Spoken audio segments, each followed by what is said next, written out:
WHO सुरुवातीला पहिलं food banana puree recommend करतं.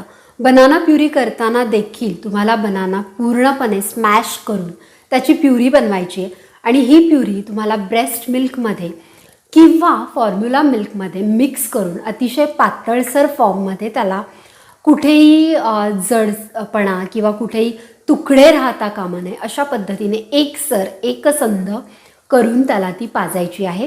बनाना प्युरीची रेसिपी देखील मी लवकरच चॅनलवर दाखवेन. आणि हो, हे जे 4 पदार्थ मी तुम्हाला सांगितले ना, जसं की बनाना प्युरी, मुगाचं किंवा तुरीच्या डाळीचं पाणी, भाताची पेज किंवा ॲपल प्युरी, या 4ही गोष्टीची शक्यतो बाळाला ॲलर्जी होणार नाही. आता बाळाला ॲलर्जी शक्यतो कुठल्या गोष्टीची होऊ शकते? बाळाला अंड, मांसाहारी पदार्थ, मासे अशा गोष्टींची ॲलर्जी होऊ शकते. म्हणून या ज्या गोष्टी आहेत त्या इंट्रोड्यूस करायच्या नाही. मी ज्या सांगितलेल्या 4 गोष्टी आहेत याच तुम्हाला सुरुवातीला इंट्रोड्यूस करायच्या आहेत.